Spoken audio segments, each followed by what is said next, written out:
On behalf of SDPI, I welcome you all to this webinar 1971 Facts and Fiction. Speakers are requested to keep their microphones off when they are not speaking to ensure good audio quality for everyone. You are also encouraged to switch on your cameras, especially when you are speaking, if your network allows to do that without any disruption. We also invite questions from our audience and colleagues at the end or as the session goes. Please feel free to write them in the Q&A box on the right side. Speakers are requested to keep the chat box open in the window. You can also indicate that you want to speak by clicking the raise hand tab on the right side of the chat window. The session will also be telecasted live on SDPI's Facebook page. For those watching us on Facebook Live, please write your questions in the chat there. They will be conveyed to the speakers through our team. The seminar will also be recorded and the video will be posted online. You are welcome to revisit the discussion later on and feel free to share it with your network. Views expressed during all the webinars are the views of the respected speakers and do not represent the policy of the organization.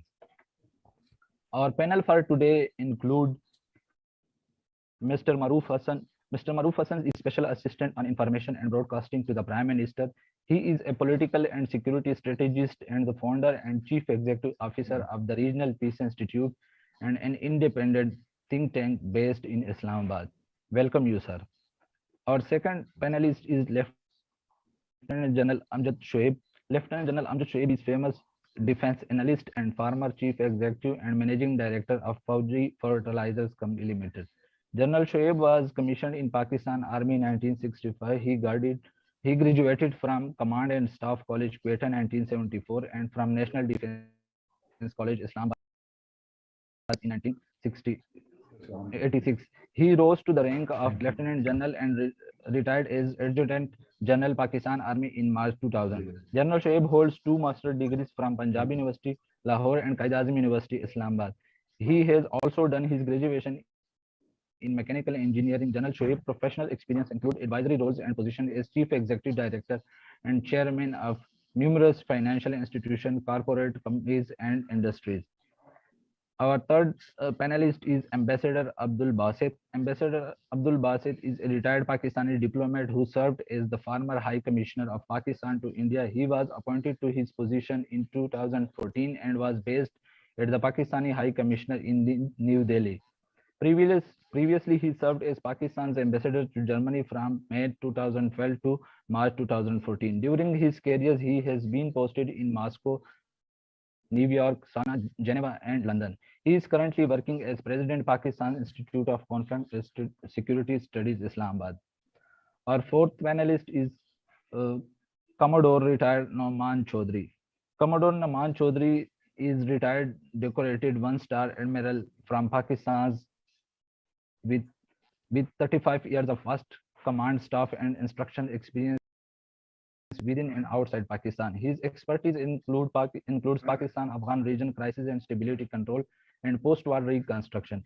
He has extensively worked on counterterrorism policy formulation in Pak-Afghan policy theater and beyond, primarily in Iran, South Asia security study. He has also done specialization in anti-submarines warfare, including operation of SSN and SSBN submarines. He has been imparting instruction on acoustic and oceanographic conditions of Indian Ocean and North Arabian Sea, including mine warfare and anti-mining operation. He has expertise on latest transformation and Indo-Pacific formulation of Quad and AUKUS and its ramification for the regional countries.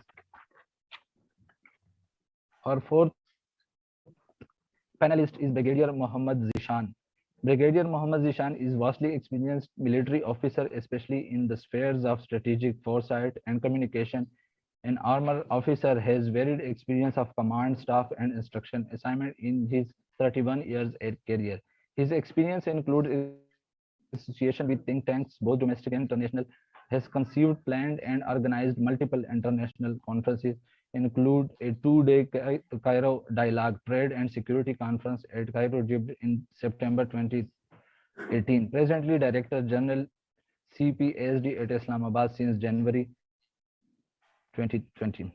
Our fifth guest is Miss Antalib Abbas, who is trainer, consultant, and writer. She specialized in the area of strategic management marketing. She also holds a position of Punjab Information Secretary, Punjab in Tehreek-e-Insaf. Now, today's session will be moderated by Dr. Shafqat Munir, Senior Research Fellow at SDPI. Now, I hand over the session to him. Thank you.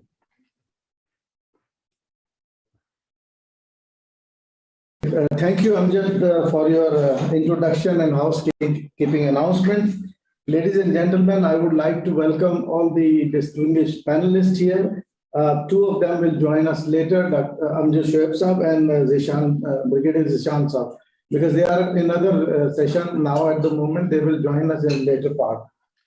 But welcome, Ambassador Basit Saab is there, Nagban Saab is here, Honorable Rauf Hassan Saab is there, Dr. Abid Suleri is there.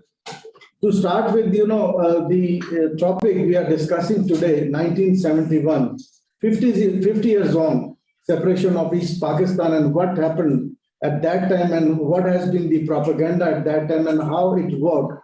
What were the Indian conspiracies, conspiracy theories about a misconception about at that time situation about Pakistan and leadership. And now over 50 years, two generations has come. And history revises, and now history is rewritten. Many experts of history now have written their books, and they have contradicted that kind of propaganda which was hashed by India or Indian media at that time. So today in this topic, we have distinguished panelists who will shed light on these areas. To start with, I would request Dr. Abid Suleri, Executive Director, SDPI, for his welcome remarks. Thank you, Shafqat. Good morning, ladies and gentlemen. Good morning, distinguished panelists who have spared time and joined us today for this very important discussion that I feel perhaps the topic should be discussed more often to demystify some of the events in the run-up to the sad incident of 16 December 1971.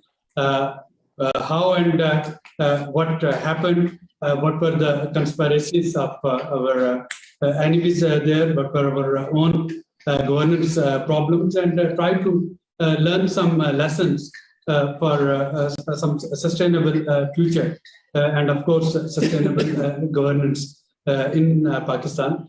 I would look forward to listen from our distinguished diplomat, our distinguished military officers, and of course our distinguished political scientist who is also a special assistant to Prime Minister, so that they could give their perspectives on what happened in 1971.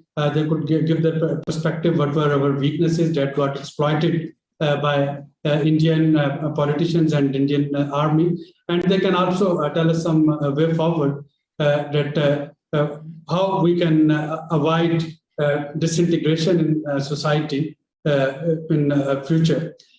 My personal take on it is that there are four levels of security. There is individual security, there is national security, there is regional security, and there is global security. If I look back, I can see that Pakistan, while being an extremely responsible member of a global community, is taking care of its responsibilities at a global level. Pakistan is trying to play its positive role in ensuring regional security. Pakistan is trying to secure its internal and external borders, national security. Where I feel the linchpin and one of the weakest link, that is national security. And when I say national security, I'm talking about Human Development Index. I'm talking about the relation between federal government and federating units. I'm talking about per capita spending on education, on health, on food security, on poverty elimination. And one need to see that how, while these four securities, they are interconnected, my hypothesis is that any weakness at one level of security that would compromise rest of the securities as well. And That's where perhaps the enemies of a country, they would find the opportunities to manipulate things in their favor.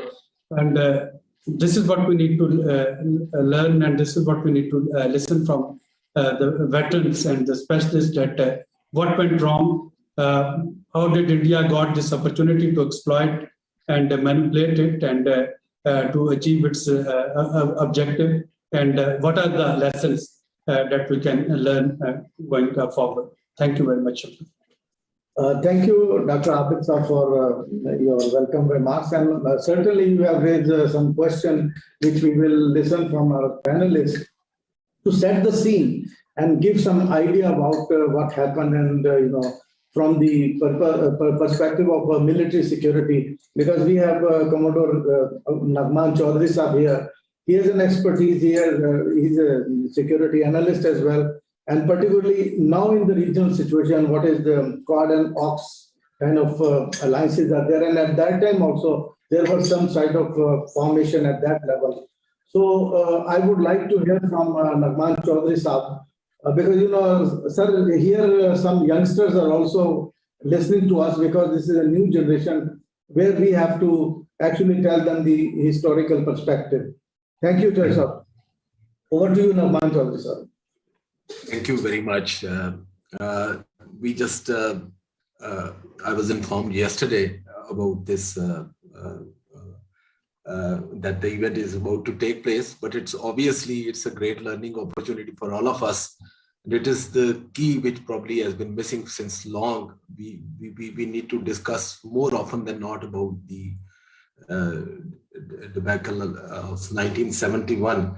I still recall I was in nursery class in Sialkot Garrison, and probably 4 or 5 years old. And one fine day, my teacher, she said to all the students that let's present a bouquet to the outgoing students. I said, what happened? She said that the Bengalis are going back to East Pakistan, and probably there is some changes. Some changes are in the offing. So later we learned that the Bengalis had left, but this was the aim of telling you people is that this was the kind of mindset we people had, kind of bondage and brotherly feelings. I still recall with our Bengali class fellows or friends. So from these notes, we parted off from them. But the events over there in East Pakistan, they turned ugly. The unfortunate event of fall of East Pakistan in December 1671, or in other words, the emergence of Bangladesh, has always been a nurturing ground for the conspiracies. It must be considered that Pakistan's inception was a miraculous event that the Hindus never accepted. Since day one, India had been planning to give people of Pakistan a terrible blow. The separation of East Pakistan was one of their greatest desire. First incident, I would call it the first incidents of springing of state terrorism, followed by a large-scale massacre of the West Pakistani stranded populace called Biharis was seen in East Pakistan, which was 100% state managed by a decade of covert preparations by Indira Gandhi-led government. The chain of extraordinary events of 1970-71 that gave rise to unending enmity of Bengalis towards the government and citizenry of West Pakistan must be studied without any prejudice. I recall, like what he said, if Pakistani army had to level people, Pakistan am I audible? Trying to bring home is that despite learning the fact that militant wing of Bengalis unleashed a reign of terror in East Pakistan, despite all ongoing, people of West Pakistan and what they call Punjabi Army treated stranded Bengalis with due respect and dignity. Never would have anyone heard about any atrocities committed on stranded Pakistanis. Even the Bengali military officers were later allowed repatriation with full protocols to Bangladesh. If Pakistani army had to level or settle any scores, they could have done so in West Pakistan. India always intended to maximize its power in the region, but India, using a Muslims' enmity against their Muslim brothers, is part of their well-knitted propaganda campaign. In its true spirit, the Pakistan Army played its role as a savior of the people of East Pakistan until the end. However, the propaganda and political maneuvering of its multifaceted enemy was extensive and diverse, that even serious factions of global thinkers were compelled to blame Pakistan Army. In doing so, India had invested billions to shape the opinion of regional think tanks and the innocent people of East Pakistan. The situation that emerged was against on-ground facts that were restricted to come to the surface. Seeking truth is not among the most wanted desires of regional and global politics. This is fulfillment of interests that the players of power politics seek. This is the interest of India and its allies that the outstanding truths about the fall of East Pakistan must remain shadowed by their dirty regional politics. If the world is serious to know the true reasons for the separation of East Pakistan from its Western half, they must help in initiating a joint investigation led by a globally acclaimed institution. Pakistan Army has always supported the efforts of seeking truth. If the real facts about the fall of Dhaka and Indian desires in Bangladesh and the emergence of Mukti Bahini come to the surface, Army would be the most satisfied stakeholder in this regard. Indian Army not only exploited the geographical linkage, unfortunately, of East Pakistan to its own advantage, but successfully exploited East and West Pakistan's fault lines, duly provided by the opportunist politicians who failed to realize the wind of changes in the air. So the Bengali terrorist force Mukti Bahini was created by Indian intelligence, which unleashed a wave of terror, collaborated with Indian Army, and attributed own killings of stranded refugees to atrocities committed by Pakistan Army. Please note the professional training, and if we do the history tracing of the professional armies like Pakistan, never even since creation of Pakistan and enaction of 4 martial laws in Pakistan, Pakistan military has never even fired a bullet at the crowds. So this, if you go back into the history tracing, since even the enaction of martial laws, you won't find Pakistan Army.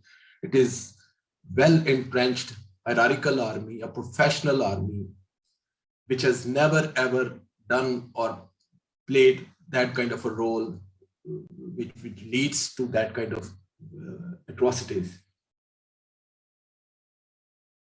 Sole purpose of sending army with clear mandate to East Pakistan was to maintain law and order, which Pakistan Army has always been doing since partition.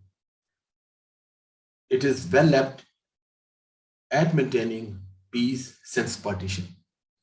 Majority of studies on the birth of Bangladesh point finger at Pakistan, like I've already said so, as a force of brutes, sole responsible for the Bengali genocide.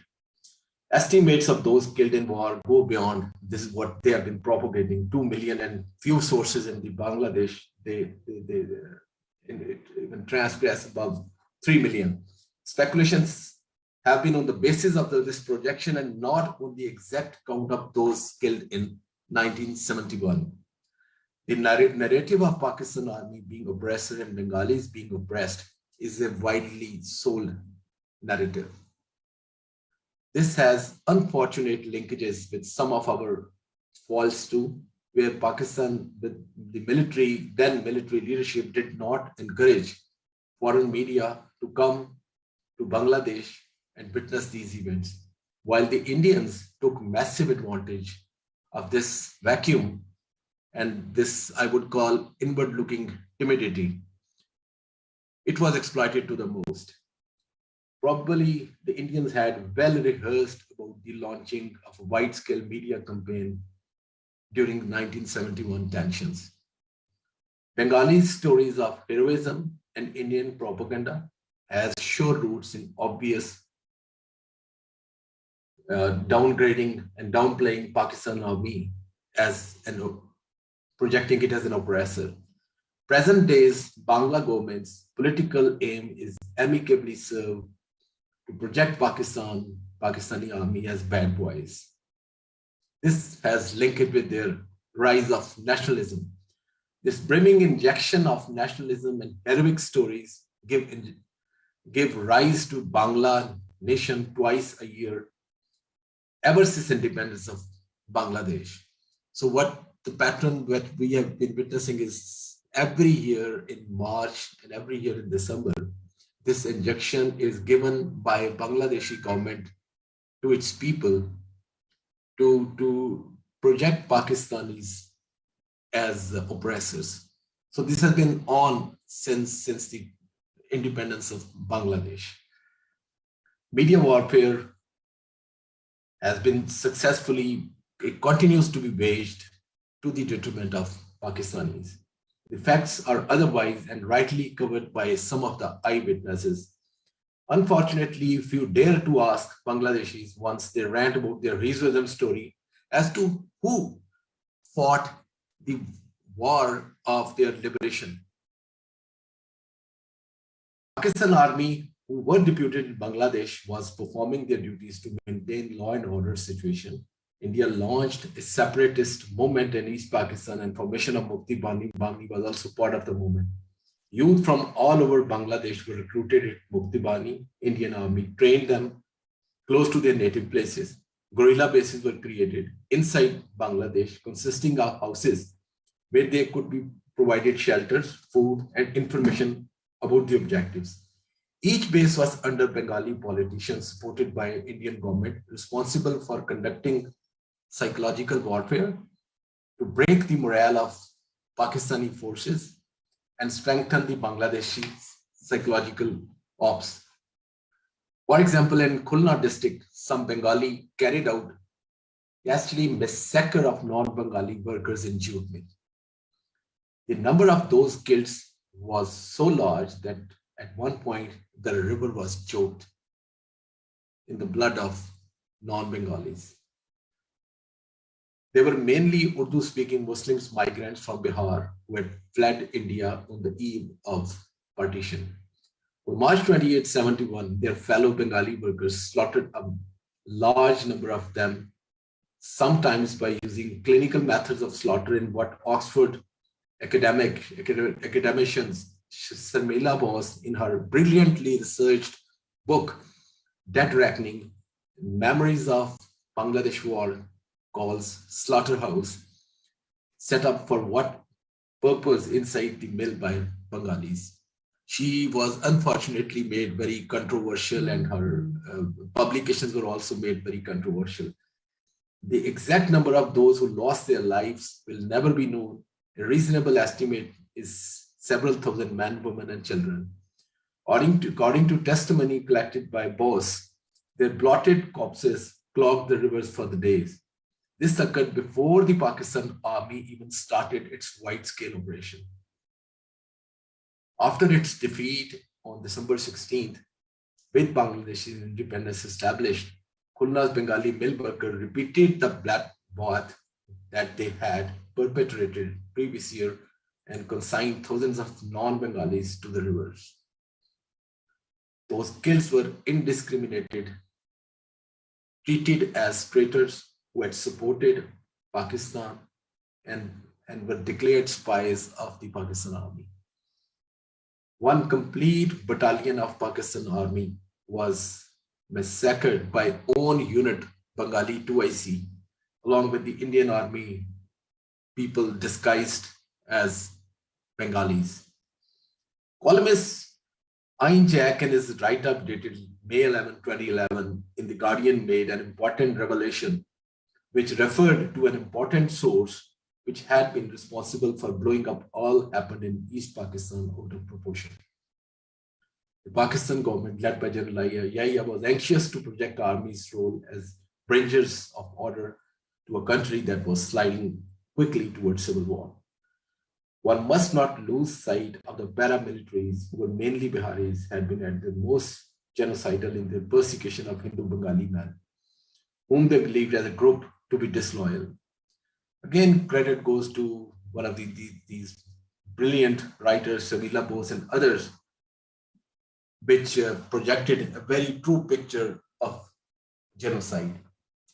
With this, my short talk is over, and we can, open up with questions and answers. There is actually more to discuss once we get into this session of question and answer mode. Thank you. Thank you, sir. Thank you, Rahman Chaudhry, sir, for tracing the history, which is actually should be taught to our young people now. What has happened in the past and what was the role of Indian Army in propagating, and particularly you talked about at that time the media campaigning. That also worked then, and now we are facing the 5th generation war as well. At that moment, we have to have this kind of historical background. Thank you very much for your nice paper, and maybe in discussion we will further ask you some more questions and give you some more time so that you can reflect back some more ideas on more historical perspective. Thank you, sir. Now I would move to know the diplomatic perspectives.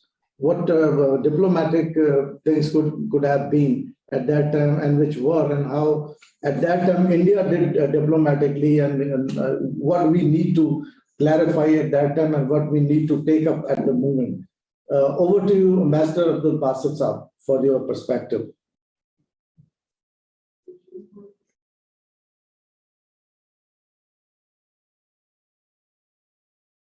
Bismillahirrahmanirrahim, and thank you very much, SDPI, for inviting me to be on this esteemed panel. I always feel disadvantaged where I find Honorable Rauf Hassan, because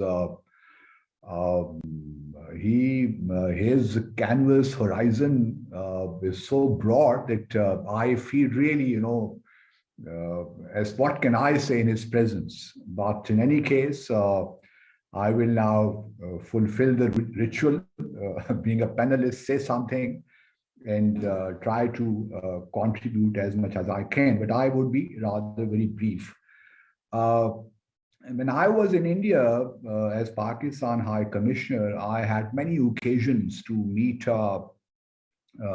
people like G. Doval, who is the National Security Advisor, Ram Madhav, General Secretary of the BJP, and originally from the RSS. And I would always get this impression from our discussions that they still like us to remember the fall of Dhaka in one way or another, because they would convey to me in different words that that debacle can be repeated if Pakistan somehow did not come to terms with India on Jammu and Kashmir dispute. So, and I, would respond the way a diplomat should be responding. But why I'm highlighting this is that even today, after 50 years, we are discussing the fall of Dhaka. I have no doubt that whereas this day warrants us to reflect on our internal difficulties, problems, divergences, there is simply no doubt that the fall of Dhaka had both internal and external dimensions. Whereas we failed on many counts internally, and then I would also, we also understand that since there was no geographical contiguity between West Pakistan and East Pakistan, that created additional complexities in governing the state. But in any case, our internal fault lines were there, and there is no doubt that India, along with the then Soviet Union, we must remember, fully exploited those fault lines. And when Prime Minister Modi made his first visit as Prime Minister to Bangladesh in 2015, he unabashedly acknowledged that it was India which created Mukti Bahani and armed them to create problems and create unrest, chaos, anarchy in East Pakistan. So the Indian leadership is on record confessing that they conspired in East Pakistan and without any compunction or with impunity, as a matter of fact. So we should not have any doubt that external forces were there who wanted to undermine Pakistan, scuttle Pakistan, and they succeeded. They succeeded because of our internal problems, our internal divergences, and our internal fault lines. Now, the question which comes to my mind is that have we learned enough from the fall of Dhaka? Because the 2 days back, I was at the Qaid-e-Azam University discussing two-nation theory. And many students, unfortunately, would say, especially from provinces like KP and Balochistan, they would remind us that two-nation theory is gone, it has become irrelevant, so we should not be talking about that. So there are, India is still very much active in the context of its offensive-defensive doctrine. And Ajit Doval very clearly told me that they are working on that. And Pakistan has to be, very careful. And there is a speech, if you have seen that, by Ajit Doval at Rashtra University in 2014, where he openly says that they would wreak havoc in Balochistan for Pakistan. So external conspiracies are still there. So we cannot afford to be complacent.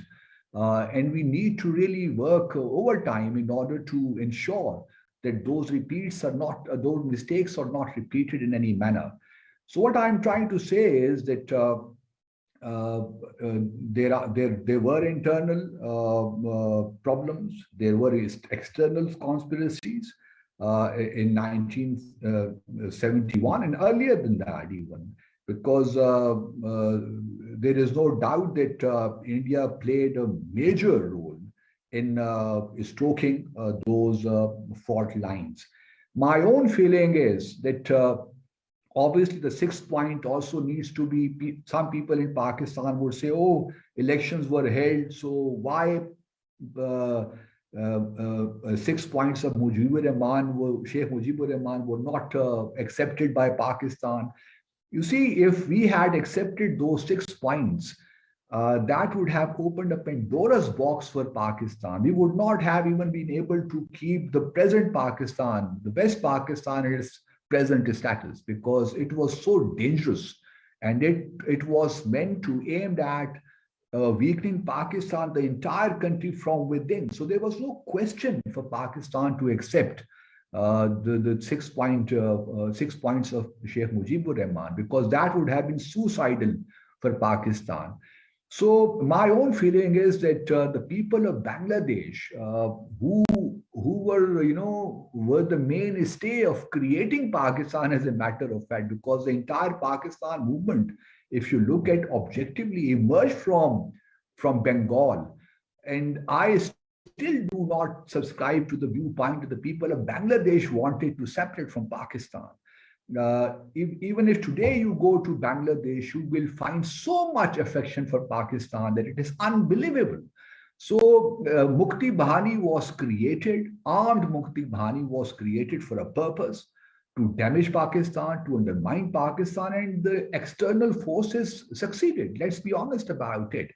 But now I think the time has come that Pakistan and Bangladesh, in accordance with protocol, which tripartite protocol, which was signed on 9th April 1974, Pakistan and India, Bangladesh should come together and forget about the past, as is stipulated in Article 14 of that tripartite agreement.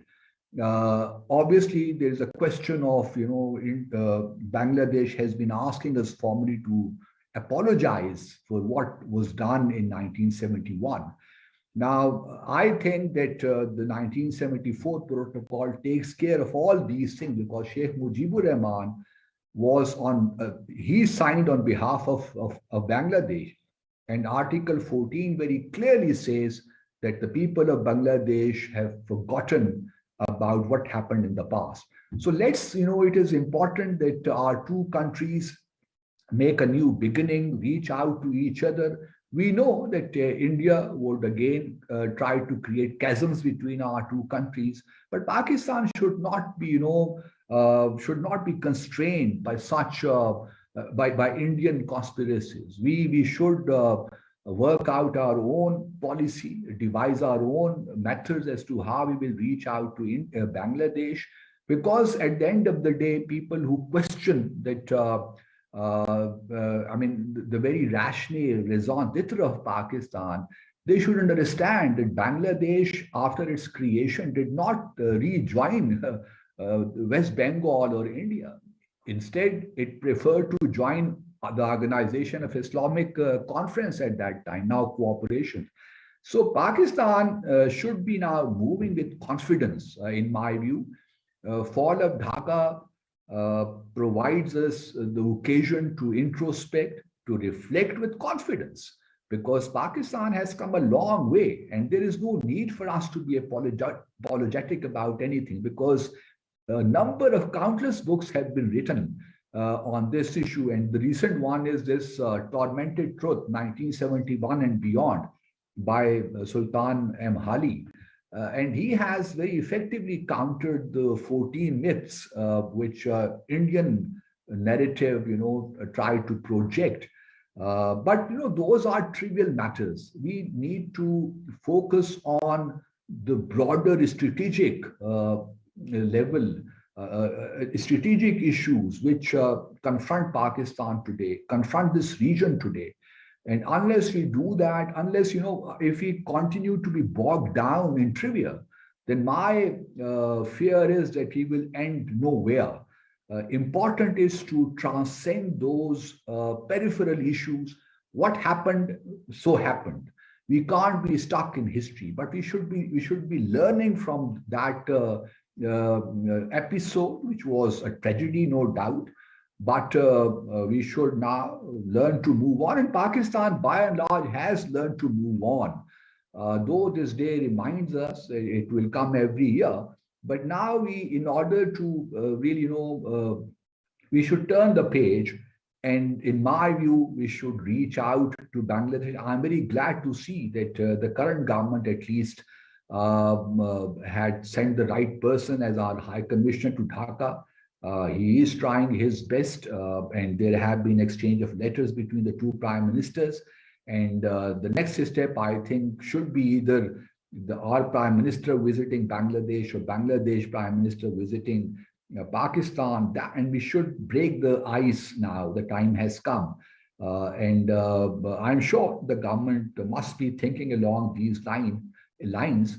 But let's, rather than to be getting somewhat morose about the whole thing, I personally feel that we should use this occasion to inject more confidence in our own selves in Pakistan, so that the young generation our youth feels more confident about our country. We should be forward-looking in our approach rather than talking all the time about our past, because this is what India wants us to do. India wants us to do to remain, stuck in the groove of the past. We need to get out of it, think more innovatively, creatively, and move forward. Because Pakistan, again, we are a resilient nation, and there is no question. I have no doubt, and I never doubt for a moment that Pakistan has a great future. No matter how much difficulties we are facing today, Pakistan has a great future, and I'm sure that all of us, no matter in whatever capacity we work, we will continue to be working collectively, transcending, our political petty differences, because that is what India and other detractors want us to be, to be engaged in that kind of stuff. So my hope is that let's use this occasion to inject more confidence into our nation rather than to get subdued by this event and unnecessarily get pessimistic about the future of Pakistan. Because there are efforts, as I said, conspiracies are on against Pakistan. We should not allow those conspiracies to succeed. And I'm sure that our leadership, political, military, they all understand as to what is happening in the region and how to destabilize Pakistan. Fifth generation warfare is there. So we need to be also intellectually countering all these things. And people like Honorable Rauf Hassan, I'm sure he is at the right place at the right time to come up, with something more effective rather than this rhetoric. It becomes hoary, trite, and it loses its effectiveness. So we also need to, if we want to build a credible narrative, we need people who can really make a difference. And accepting your own omissions, your own faults, doesn't mean that you are kind of you are moving away from or you do not have that affection or love for Pakistan. It is only by accepting your weaknesses can you strengthen yourself, in my view. So the time has come to really move forward with confidence and with full verve and energy in order to make Pakistan an exemplary Islamic Muslim country in all its respects. Thank you very much. Thank you, Honorable Ambassador Abdul Basit Saab. You have rightly analyzed the situation. You have told us that what happened at that time, how Mukti Bani was made, who trained it, who funded it, external factor and all that. And you shared with us your experience, how the Indian leadership, you quoted Dole as well, how they are still thinking about that. And then you have given us hope also that Pakistan is a nation, resilient, of course. We can defeat all these things. Now we should move with confidence, you rightly said, and you have quoted the tripartite agreement to move ahead. I guess these are important things which we have to look into in the discussion further. Now I would move to Honorable Rauf Hassan Saab, Special Assistant to the Prime Minister on Information, in this first part of the discussion to get his point of view. Over to you, sir. Yes, sir, of course. Thank you, Ji. Very kind of you. I'm also grateful to STPI for having given me this opportunity to speak on this subject, which is a very painful subject, and it has remained so for about 50 years since it actually happened back in 1971. But first and foremost, let me acknowledge the presence of Ambassador Basit here and his gracious words about what little I can or cannot do. I finished his book last night. It just so happens that I finished his book last night. And while I will discuss it in detail with him once I meet him, I think, let me just put it this way, that if some more people in this country could be as honest, as forthright, as frank as he has been in those few pages that he has written, let me tell you, Pakistan would not be where it is at this juncture, unfortunately. My compliments to you, Ambassador Bassett, and I do look forward to discussing it with you once we meet, inshallah ta'ala, very soon. As a nation, we have a habit of pointing our fingers in the direction of others. I have fought consciously against developing that inclination, and I'm grateful for the influences on my life where I have successfully refrained from becoming one to forget my weaknesses and to say that all the rest of them are responsible, for the miseries, that occurred to me or in my life. And I feel that, once again, going back to what Ambassador Bassett said, there was never any doubt about India's intentions. There was never any doubt that India wanted to undermine Pakistan. There was never any doubt that India wanted to scuttle Pakistan. This is what Ambassador Bassett said. The crisis for me is that if we knew their intentions, if we knew what they wanted to do to Pakistan, then why did we let this happen? That is what we should be thinking about. It should not be the military's perspective. It should not be any other perspective. Basically, it should be a perspective of the state of Pakistan. It was the failure of the state of Pakistan to have allowed India to do this to a country which was aware and fully aware of the intentions that India harbored, and which it put to practice back in 1971 to scuttle Pakistan into two parts. So my short presentation, would be why did we let this happen to us, and why did the state of Pakistan fail, and why did we just become a virtual bystander, seeing things happen? So there are three aspects to go about it. But before I come to those three aspects, let me tell you, going back to Munir Niazi's that classic thing, basically, and I think this East Pakistan tragedy is possibly reflected in that one line that he wrote, and it went something like this: "Kuch shahar de log bhi zalim san, kuch sano maranda shauk bhi si." It's a combination of the two.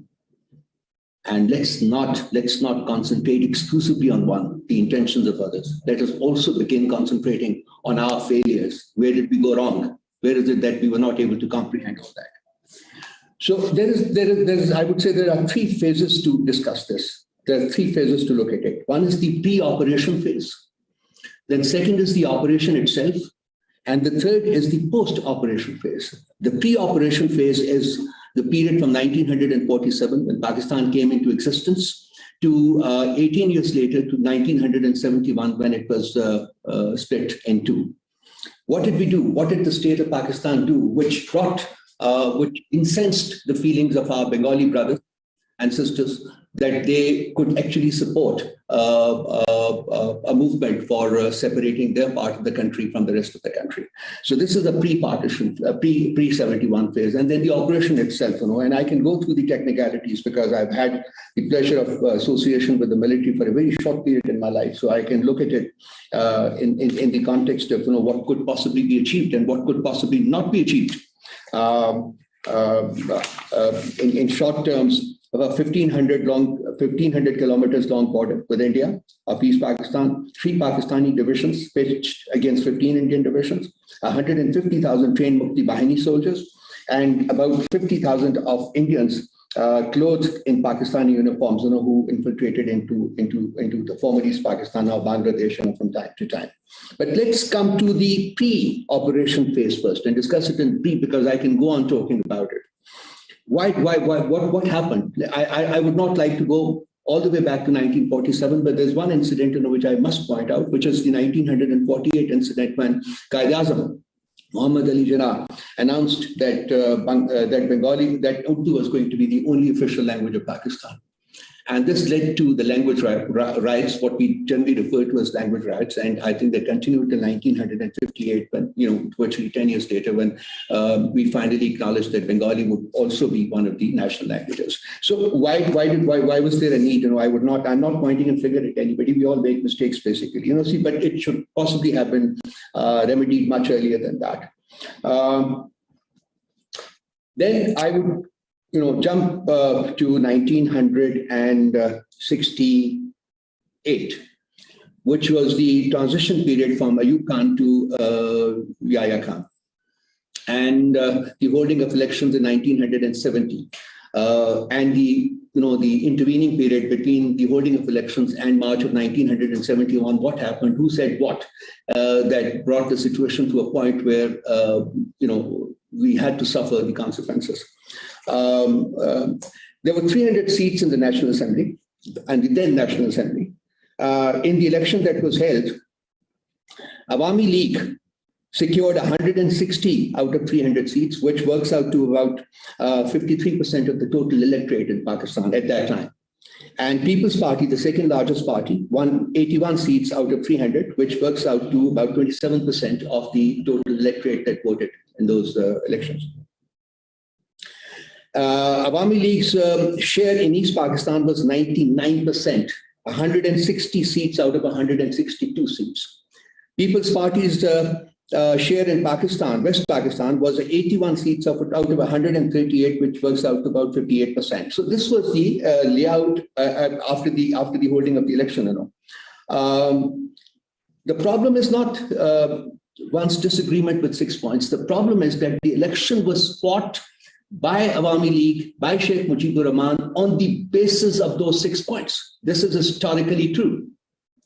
If the state of Pakistan had an issue with 6 points, then they should not have been allowed, or the election should not have been held with one party participating in it on the basis of creating a separate piece of land within the state of Pakistan. So one should not be quick to point fingers. I think it's important that the run-up to the election, were we thinking that the Awami League did not have any support? Were we thinking that they would not be able to get the number of seats that they actually did? Were we thinking, that, the contrary movement, which we had tried to inject into the former East Pakistan will succeed? That was under the Jamaat Islami and all that? Well, all that did not happen. So, I would say that it was, technically speaking, a failure of the state of Pakistan to read the situation correctly so that preventive measures could have been taken, maybe delaying the elections further or something. But once the elections had been held, and this is where I would beg to disagree with my friend, brother Ambassador Bassett, just theoretically, once the elections had been held, each party had participated in the elections on the basis of its own manifesto. And the state of Pakistan had allowed all these parties, including Sheikh Mujib's Awami League, to participate in the elections on the basis of its own agenda, of its own manifesto, including the 6 points. In fact, principally the 6 points. Then I don't know whether the state had a right to intervene in allowing matters to go on to the logical denouement, which is exactly what we did. But in the intervening period between the holding of the elections and the March operation, the launch of the March 1971 operation in the former East Pakistan, a few other things happened. More particularly, the role of one political party there, and that is Pakistan People's Party. There are many statements, which are attributed to Zulfikar Ali Bhutto, which were meaningful. But there is one thing that I would not like to go into those statements, although they are, I remember the verbatim, but he saw in it an opportunity to become the Prime Minister of Pakistan. And he knew that if he were not able to become the Prime Minister of Pakistan in 1971, he will never get an opportunity to do so because East Pakistan would always be in a majority. It was the larger province of Pakistan. Consequently, he was hell-bent on utilizing the opportunity to take over as Prime Minister of Pakistan. And for this, I would like to go back to the Polish resolution that was moved in the Security Council back in 71, when Zulfikar Ali Bhutto participated there as Pakistan's foreign minister in the regime of General Yahya Khan. The Polish resolution called for a ceasefire and transfer of power to the winners of the election. At the worst, it would have made Sheikh Mujibur Rahman the prime minister. At best, it could possibly have led to some kind of reconciliation between the two parts of Pakistan. He did not as much as debated in the Security Council. He tore it up and walked out and parked himself in Paris, waiting for the call from Pakistan to come and take over as the Prime Minister of Pakistan. And that, unfortunately, tragically, is exactly what happened. Where was the state of Pakistan? How were they thinking? They could not see this. And even, let me just point out, even during the intervening period, as I said, his statements relating to, I'm in majority in West Pakistan, you are in majority in East Pakistan, we're going to break the legs of those people who travel to attend the National Assembly session. And that crucial hunting expedition arranged by Zulfikar Ali Bhutto, which was attended by the army junta, in which the decision was taken not to hold the session of the National Assembly in Dhaka, scheduled for March 1971. These are various factors, which reflect on how the state was operating. Whether there was any medium to long-term thinking, within the annals of the state, or is it that they were just interested in the here and now? My understanding is that they were only interested in the here and now. And they were enamored by this one person, Zulfikar Ali Bhutto, and they just virtually played into his hands. Well, he's not here in this world, and one should not be said, but since we are dissecting the issue, I think it's important to know, because he played possibly the most critical role in Pakistan's breakup. So, let's begin to point inwards. The disenchantment of the Bengali population was visible. Had been visible for a long time. It was not a secret. For India, it was a very simple matter. India exploited the disenfranchised feelings or the feelings of discontentment on the part of the Bengali population. The task was made much easier. Let me give you another example, which I take as a failure of the state of Pakistan. The Agatha conspiracy case was unearthed in 1958. And the case was registered against the perpetrators. Then in 1968, it was Bhutto again who forced the state of Pakistan to withdraw the case. And the state of Pakistan obliged. My question is, why? If we knew that there was credence in the Agartala conspiracy case, which, in hindsight now we know that it was true, it should not have been withdrawn. Why is it that the state failed again? Why is it that the Agartala conspiracy case was withdrawn? I mean, these are questions in history which need to be debated. I'm not here to give answers. I'm here, in fact, only to raise those questions, so that, we are able to pass them on to our younger generation, and they should think about it. Because I think it's important, because when I come to the post-operation scenario, these questions would become more relevant. The operation itself, so I feel that a mindset was there. It had been kind of made that we are not going to hold or try to hold East Pakistan back. At the military's level, at the institution of military's level, possibly the feelings were totally different.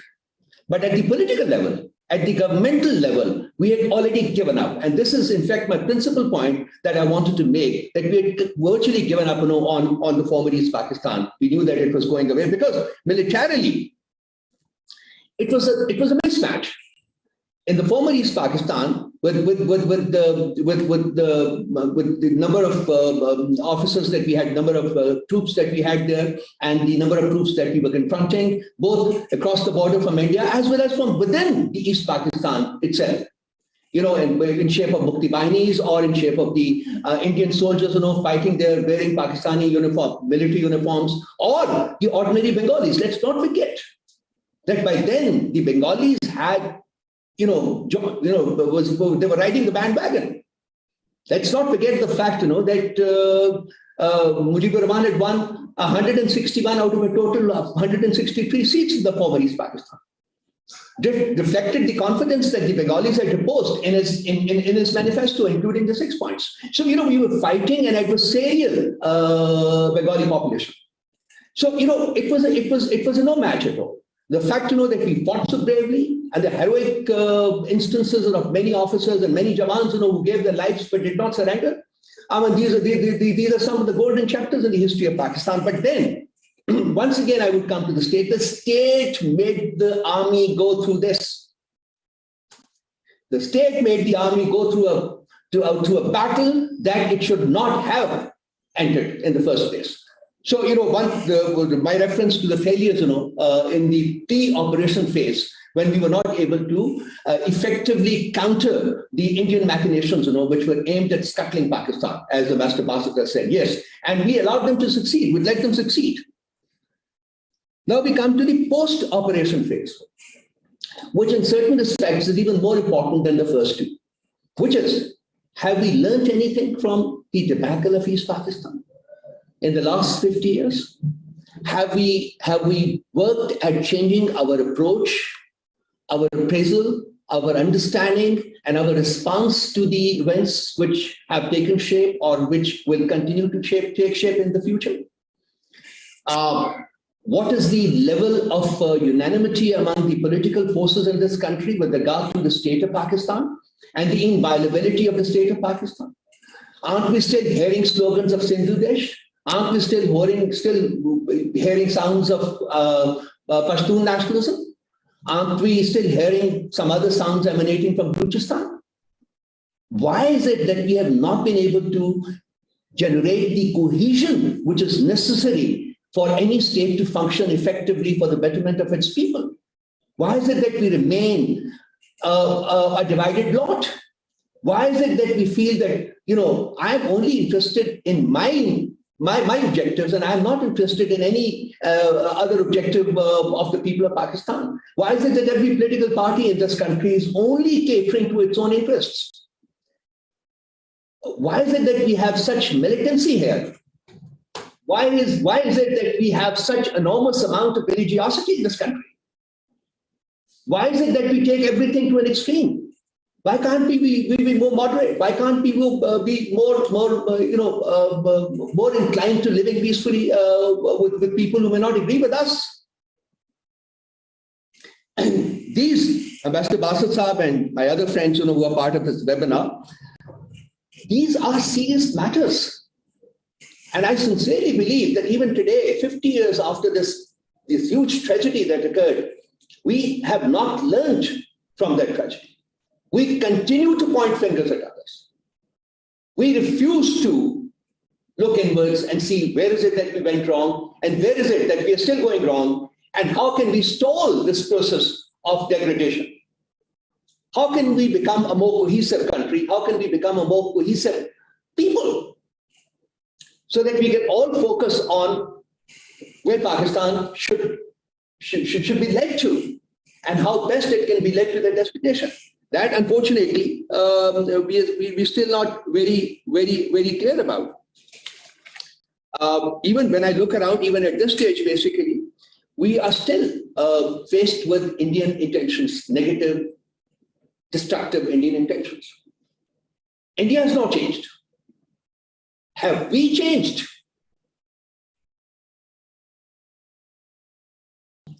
Have we changed in terms of not being self-inflicting? I must say, no, I don't think. I have not seen much change occurring in our approach, our attitude, our response to the challenges that we are faced with, or we have been faced with in the last 50 years.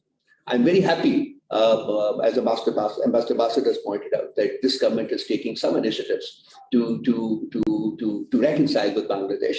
And although the figures have been much exaggerated, 2 million people murdered and 200,000 rapes committed and all that, they were much, much exaggerated. As another participant has pointed out earlier also, I would not like to go into that. But in spite of all that, a process of healing has to be set in motion. And the process of healing can only be set in motion if we are able to divorce it from the bloated egos that maybe we have and people in East Pakistan, now Bangladesh have. We will have to transcend that barrier. If it comes to apologizing to the people of Pakistan as brothers and sisters on the assumption that they will respond in a certain manner to that, I think we should consider it. I'm not saying we should do this. I'm saying we should consider it. We should not keep anything off the canvas. Let everything be discussed in detail. Let everything be debated in detail. Let there be a national consensus how to go forward with Bangladesh. I think it's absolutely imperative at this juncture in history, when we continue to face an increasing, expanse of dangers and all from our eastern neighbor, as well as the regional issues that we are confronted with at this moment in time. I think it's important that we put our house in order, that we make up with our brothers and sisters, that we extend our hand of friendship to those people, that we are able to transcend any barriers created by ego or self-importance. I think it's the state that we should hold supreme. It is not any institution, it is the state, and the state's interests will ultimately reflect the interests of the people of this country. Let the people of this country become a constituent to determining the fate of this country. Let people of this country become a major instrument in determining the fate of this country.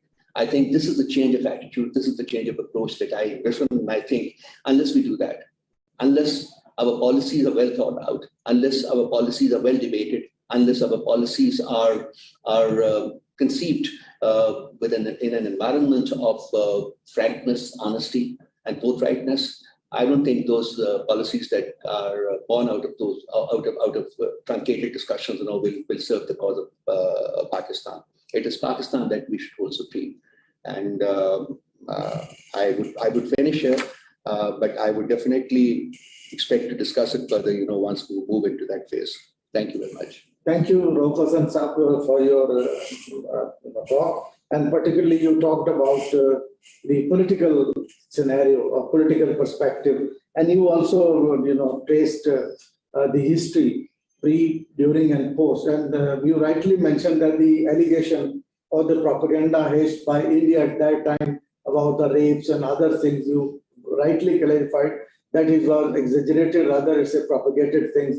And you talked about how Indian army was in disguise in Pakistani uniform, and they were playing with the fate of the people in Bangladesh. And you have also given the political perspective how things could be moved forward from here. And you rightly, as a senior government official, you have given us the way forward as well, and how we can now bridge to that. I would like to clarify. These are my thoughts. Yeah. I represent myself. Yeah, it is in that capacity that I've spoken very frankly. Thank you very much. Thank you for this clarification as well. But we heard about the way forward also, which is good.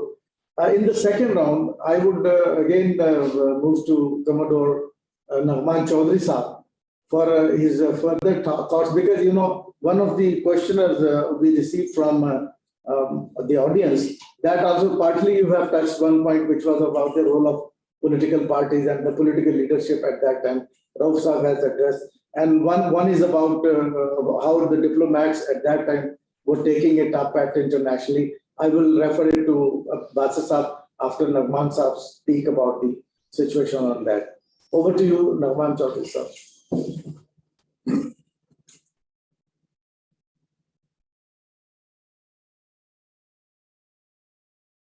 Can you unmute, please? Yeah. So thank you. I didn't get your question. Can you repeat your question? My question is that in the regional situation, what Ambassador Bassett have also mentioned that how India conspired and trained Mufti Bani and others. So you also briefly touched, but can you just give us more on that? What was that kind of things India was doing at that time?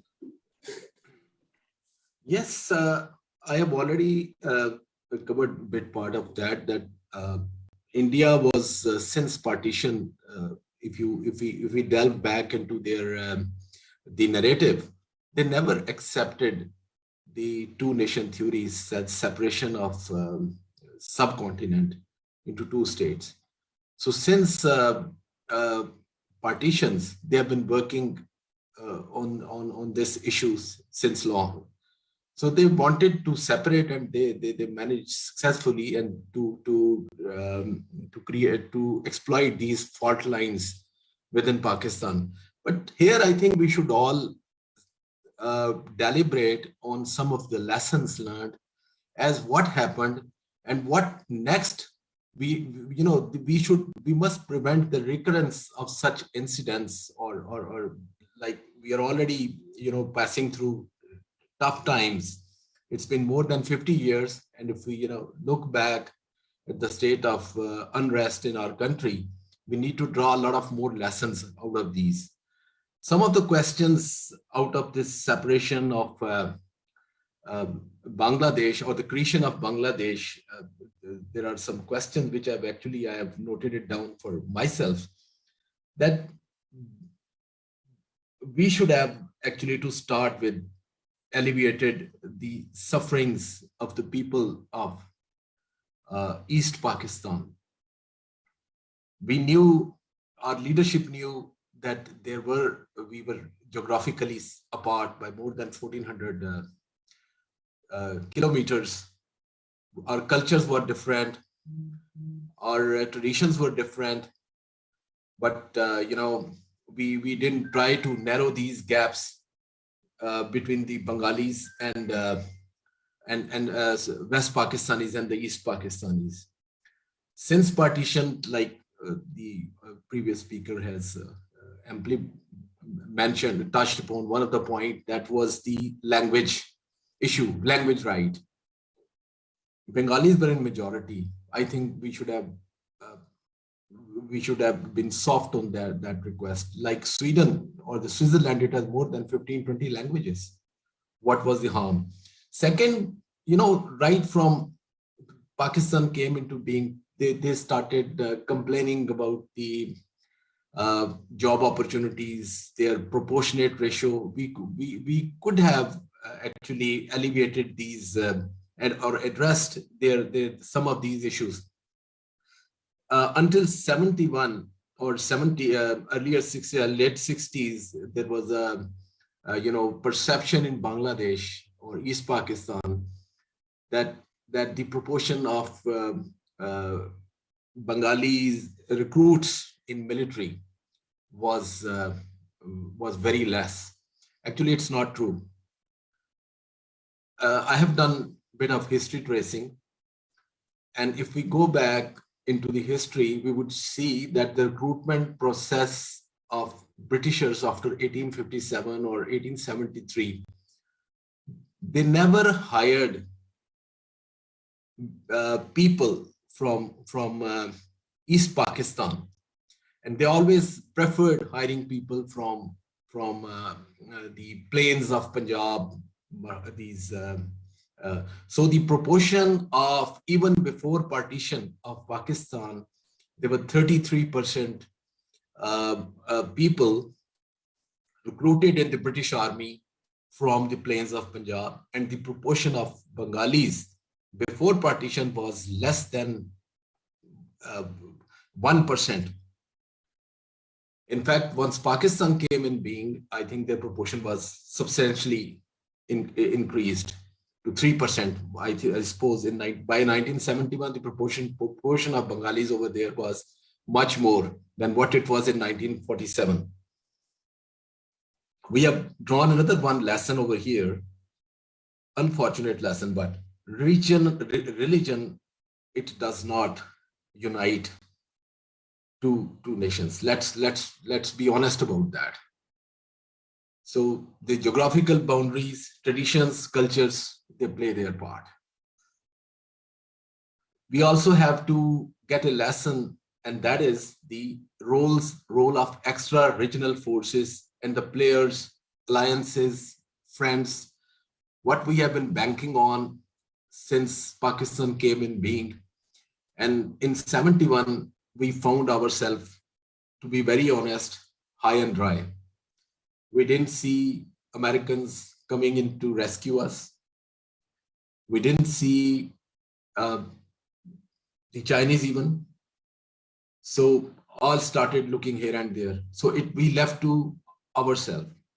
And if I, place the same picture of 1971 as of today, I think there are a lot of question marks. and I still feel insecure because of unfortunate, foreign policies so far which we have pursued. And lately, we have again signaled our entry. It was actually a strategic signaling that we stayed within the Eastern Bloc, and the Cold War signs are already, heating up. I don't need to go into the detail, but we need to, do a little bit of soul searching that the kind of alliances which we are again trying to embark on, are they worthwhile? Don't we think that the policies of non-alignment or staying neutral, as the National Security Advisor already said, that we don't need to take the sides, but some of our actions speak otherwise.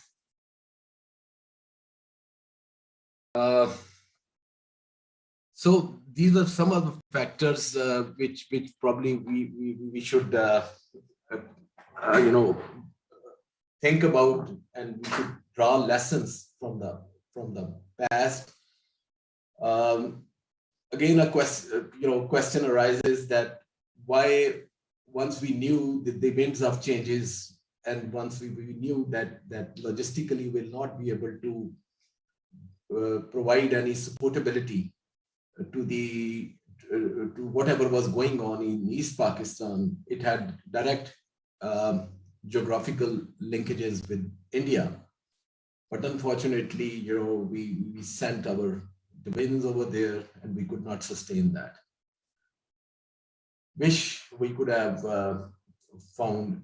Time has already gone by. That's why I always say that we need to look ahead now and do a little bit of more soul searching, that how we can address, set our house in order. Thank you very much. These were some of my comments on this. Thank you, Commodore Nagman Sahab. You have rightly pointed out a few things, the historical follies, and you have cleared that how the recruitment process was done even British time. That is also the point which actually was propagated at that time. Now I would move to Ambassador Abdul Basit Sahab on a question from our audience, that what were the diplomatic scene at that time? What were the diplomatic advices to the then political leadership? Over to you, sir.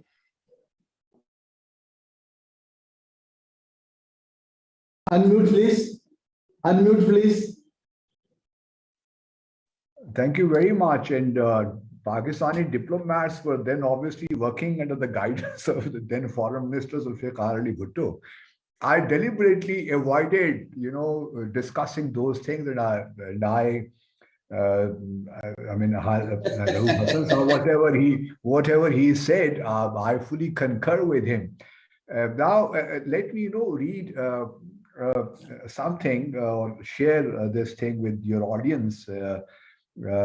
Ambassador Shafqat Kaka Khail, who is associated with the SDPI, he attended the 1974 OIC summit, which took place in Lahore in February. And he was kind of sitting very close, behind Prime Minister then Zulfikar Ali Bhutto and Sheikh Mujibur Rahman, who also attended the summit. And he reports, Ambassador Shafqat Kaka Khail tells us that the conversation between Bhutto and Mujibur Rahman, and the conversation is, Bhutto said to Mujib, "You are helpless. You cannot take any decision without the approval of Indira Gandhi." Mujib retorted, "Bhutto Sahib, do not insult me. You know too well whatever happened was because of you." So this, short conversation tells us beyond a shred of doubt that how then politicians, especially in West Pakistan, looking at things through the prism of their own vested interests rather than the interests of the state. I fully agree with Mr. Rauf Hassan that if the assembly session was allowed to be held, perhaps things would have panned out differently. Who knows? But obviously, as I said in my initial remarks, there were both internal and external dimensions to this debacle, and politicians were equally responsible for that. And now that the Pakistan People's Party can say anything, but the question remains. The Hamid Rahman Commission report is very clear now that it has been released. We all know what it contains. So I would again say that we should learn from our past mistakes, all of us, whether we are politicians, we are in the security establishment, we are academics, we are diplomats. All of us should be learning from our past mistakes and then trying to move forward. As for one point of apology which was raised by Rauf Hassan, Sahab, I'm not against extending an unqualified collective apology to Bangladesh. But I think it has to be done with utmost circumspection. It cannot happen without behind the scenes diplomacy with Bangladesh first. We need to be very clear as to how we will formulate what will be its repercussions, because it can again open a Pandora's box for us. So it is a kind of both political and technical issue in many respects. So we have to work hard on it. I mean, I am not against rendering or extending an apology, though in terms of 1974 protocol, it should not be one of the preconditions by Bangladesh. But since they are still insisting on it, I think it can be taken care of. Some language can be worked out with Bangladesh behind the scenes without any further obligations or commitments to Bangladesh in this behalf. The diplomacy is the art of the possible, and I think we can work out something with Bangladesh in order to satisfy their sensitivities. And I think if that is the way out, why not? We can perhaps work out something along those lines. Thank you very much. Ambassador sir, now your chance, sir. Concluding, General Amjad sir was scheduled here. I guess still he is in some meeting. Then General just showed up. So if he comes around and during this, otherwise then. I hope you hold another one, with him sitting here. Yeah, then is conclusion. I think it's been a wonderful discussion. We've had a military's point of view. We've had a diplomatic point of view, and I've tried to explain certain political dimensions. My basic intention was and remains that it is always the state, which formulates policies after taking input from all possible stakeholders. And it was the failure of the state in 1971. And that failure, unfortunately, has been extended to when we sit here today and talk about these matters. The state, I see little change of approach that the state has generated in the last 50 years, which is tragic. Let me just go back to Ambassador Basit Sahab. I totally agree with what you said. Obviously, it cannot be just an apology. We can't just get up one morning and tender an apology to Bangladesh. I totally agree with you, sir, that it should come at the conclusion of a well thought out, well planned bilateral strategy. Bangladesh and Pakistan have to sit together and see exactly what is Pakistan's responsibility and what is Bangladesh's responsibility. It's important because we have been the victim of propaganda. Among other things, and they too have to sort of go back on a few things which unfortunately they have been perpetrating in the last 50 years, particularly during the tenure of the incumbent prime minister in Bangladesh. They have been extremely venomous and the way they have tried to seek revenge, from those people who supported a unified Pakistan, then I think it has helped them extremely counterproductive. It has not helped matters. So many things I totally agree, concede to the points you made. Yes, will have to be taken account of before we come to the phase where a formal apology could be tendered, on the assumption that this will be effectively and appropriately reciprocated by Bangladesh.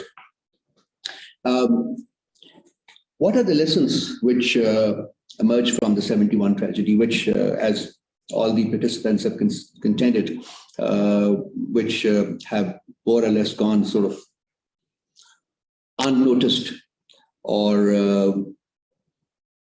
not understood? The first and foremost is that we should understand that we live in an adversarial environment. The country, our neighbor to the east, from day one has virtually not accepted Pakistan's existence, and to date it is not, and I think there is no likelihood of it accepting it in the future also. We have to think less in terms of a military solution. We have to think more in terms of a diplomatic solution. Ambassador Bassett is here, and we have some other very able diplomats in Pakistan. I think it is time to take a special initiative where a committee or a panel could be formed, which should look at how Pakistan should be shaped 5 years from now, 10 years from now, 20 years from now, 30 years from now.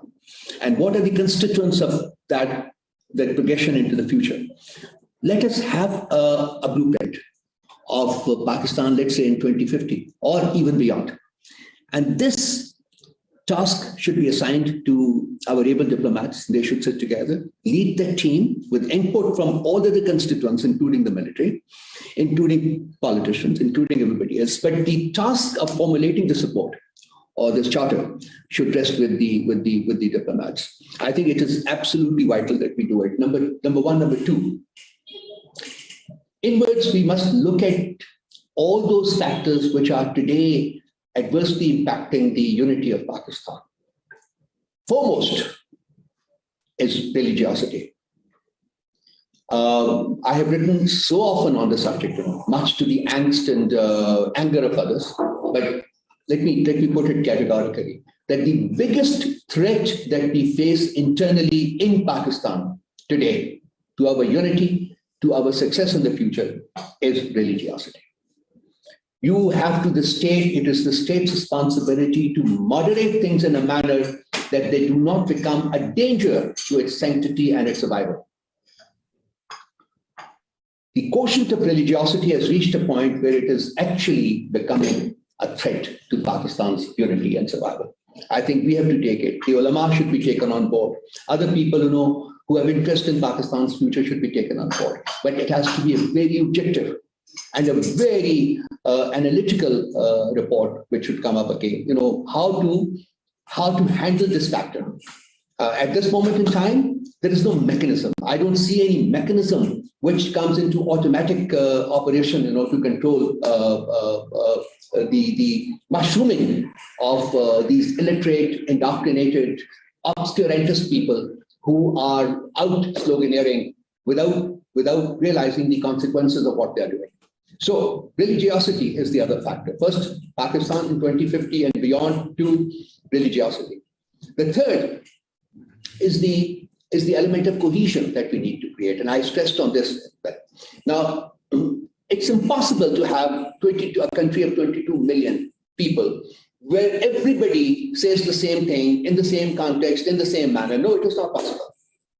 We are human beings. We can think differently. We're influenced by various things. And the state's responsibility is to bring about a minimal cohesion among these forces, these stakeholders, so that when it comes to the interest of the state, everybody is united. I don't see that unity. I don't see that cohesion. I don't see that unanimity today, which threatens to becoming another instrument that can destabilize Pakistan. So Pakistan's future, religiosity, the element of cohesion, and number 4, which is, I think, in certain respects, even more important.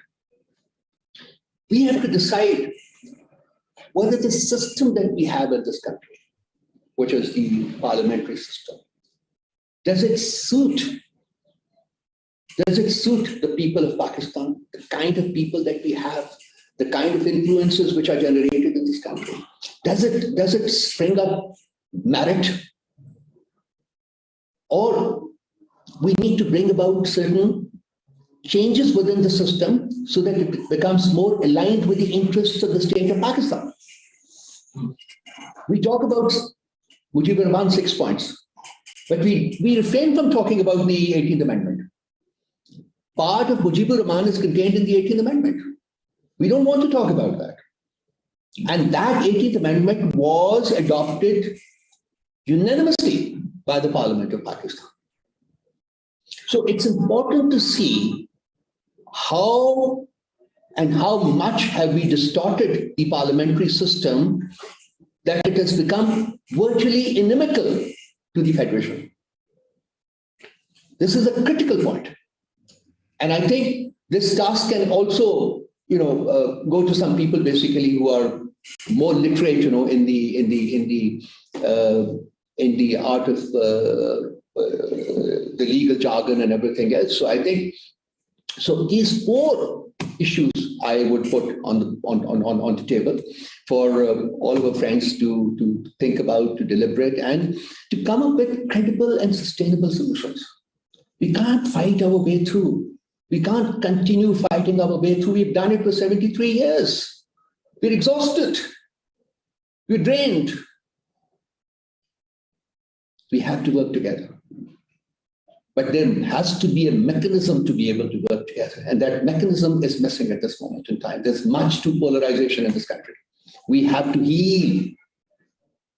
We have to heal. We have to initiate a process of healing. And that will happen only if we take into account how the people of this country think about Pakistan's future.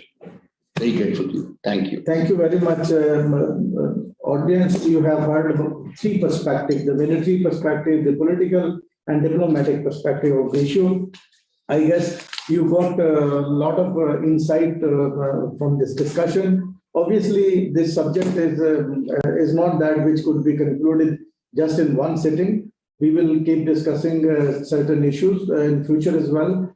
Thank you once again, Commodore Nakman Saab, Choi Saab, Janab Ambassador Abdul Basit Saab, and Rauf Hassan Saab for your participation in your time. Thank you so much. Thank you. All the best. Thank you very much, sir. Thank you, sir. Thank you, sir. I must see you. Inshallah, looking forward to, sir. Thank you. Thank you. Thank you, sir. Thank you. Allah Hafiz. Allah Hafiz. Allah Hafiz.